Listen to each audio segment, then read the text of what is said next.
Okay, ngayon naman maglalagay tayo ng image slideshow sa ating OBS. So, bilisan na po natin. Dito po sa ating sources, pindutin po natin yung add button.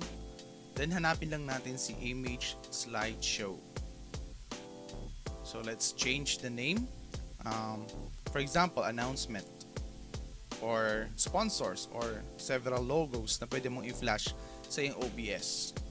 Then, click on OK. Dito po tayo sa bandang baba, which is image files. Mag-add na po tayo ng mga files dito. For example, ang sa akin, ang gagamitin ko po ay yung ito. So, I'm going to select all. For example, ito po yung mga image na gusto kong ipakita or announcement. Click on open. Diyan kung mapapansin nyo po, nagpa-flash na po sa ating preview. We may change the speed dito po sa time between slides, which is pwede kong palitan niya ng 4,000 or 3,000. Depende po sa bilis na gusto nyo po. Then, click on OK. Pwede nyo na rin pong i-resize yung ating slides. Ayan.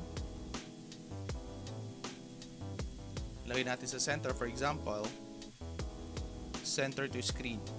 Then, pwede na natin siyang ipakita sa ating program sa right panel. Click on any transition that you have. Sa akin, kiklik ko yung fade. Ayan, so yan lang po yung paggamit po natin ng image slideshow. Sana meron kayong natutunan ngayon. God bless!